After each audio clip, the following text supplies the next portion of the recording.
Ay mga loads. Ano na ngayon? Anong oras na? 11:45. So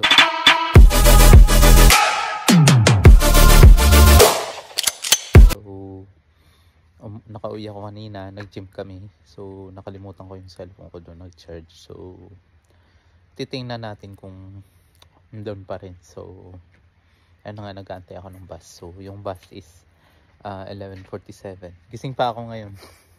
Dapat matutulog na ako. Inaalala ko yung naiwan ko pala yung isang cellphone ko doon. iPhone 10 Max pala. iPhone XS Max. Yun, iPhone 10 XS Max. So yun, iPhone 10 Pro Max. Cellphone ko matagal na kasi yung 6 years na yun eh. So yun na nga, dito na tayo yung bus 57. So nag-aabang ako ng bus.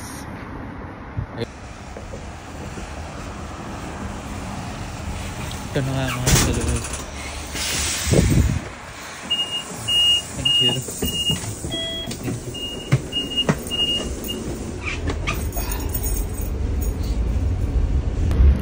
Ayun na nga, nasa bus na. Balik na ako mga naiwo. Tingnan ko yun. Medyo malamig eh. Balik ako. So, titignan natin. Nandun pa rin yung cellphone ko. iPhone 10s XS Max. XS ba yun? XS Max. Nakalimutan. Thank you.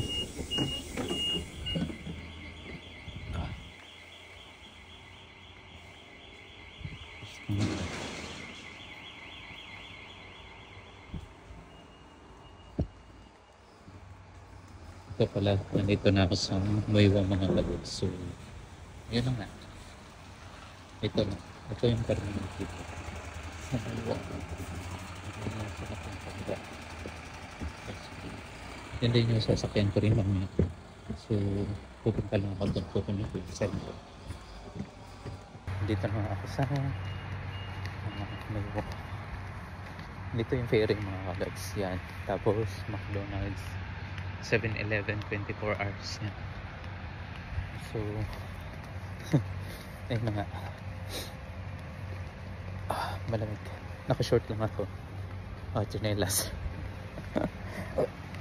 Medyo malamig pa eh. Ayun na mga kalundri. Tingnan natin kung safe pa yung cellphone. Kasi yung gym pa naman sira na yung tawag doon, yung smart lock. Sira pa naman na. So mangyayari bukas yun anytime. So hindi ko alam kung nandun pa yung cellphone ko. Ganda na ng nilagyan na nila ng marami pang ikakabit yung mga bike. Siguro ang dami kasi yung bike dun naka-park kung saan saan. So provide na yung government maglagay ng ganyan. So dito isasara na nila mga bike lang dito ilalagay.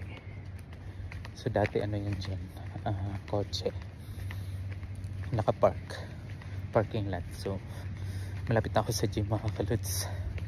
Tingnan natin kung nandito pa rin yung cellphone ko, diba, kung ganito pa rin ka-safe dito sa Hong Kong. Pag may naiwan kang gamit makukuha mo pa. So dito na ako. Yun, bukas pa, may nag-gym pa. So yun na nga.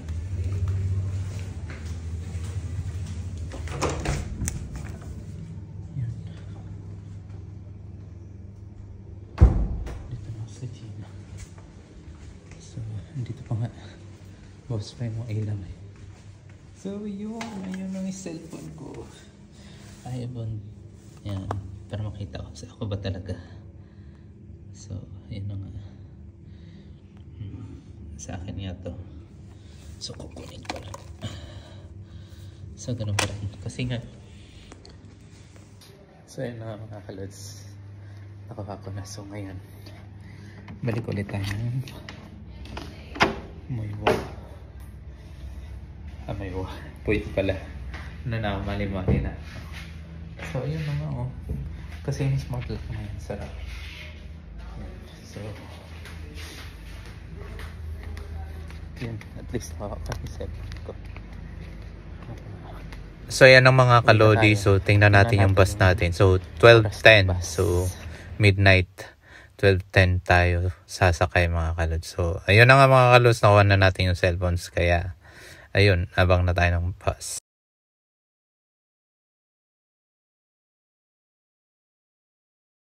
So yan ang mga kalods, nakuha na natin yung cellphone. So wala na, sarado na yung McDo. Close na. So bili lang ako ng inumin sa 7-Eleven. May 10 minutes pa eh yung bus ko pabalik na pauwi papuntang Tayo. So bili lang akong drinks dito sa 7-Eleven. So yun na nga, medyo makakalimutin na tayo. So yun na nga mga kalods, naghahanap ako ng yung Mogo Mogo, yung paborito Mogo Mogo. So wala akong makikita ngayon, so walang stock dito. So ang bibiliin ko na lang ay ang Minute Maid na lang, yung with pulp mga kalods, tsaka yung parang yogurt mga kalodi. Hindi ko na alam kung ano bibili. Minute Maid lang. Ito. Siya. Okay. Tapos guys, okay.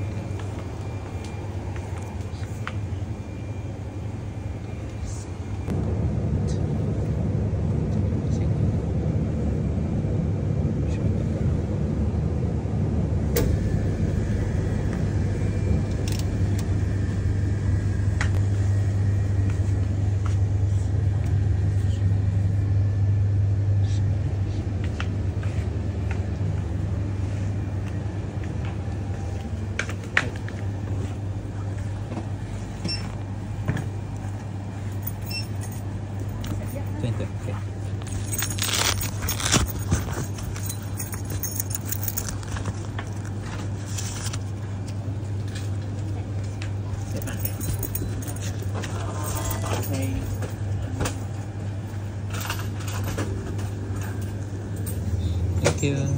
Bye-bye.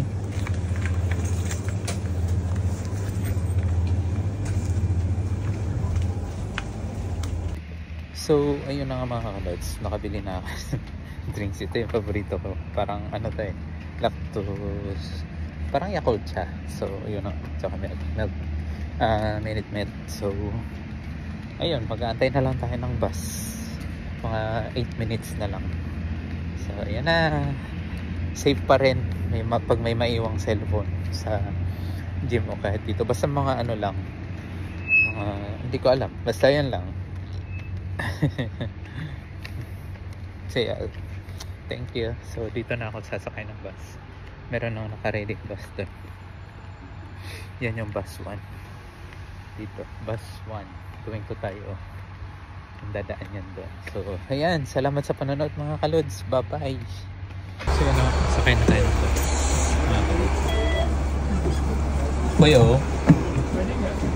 Okay, thank you.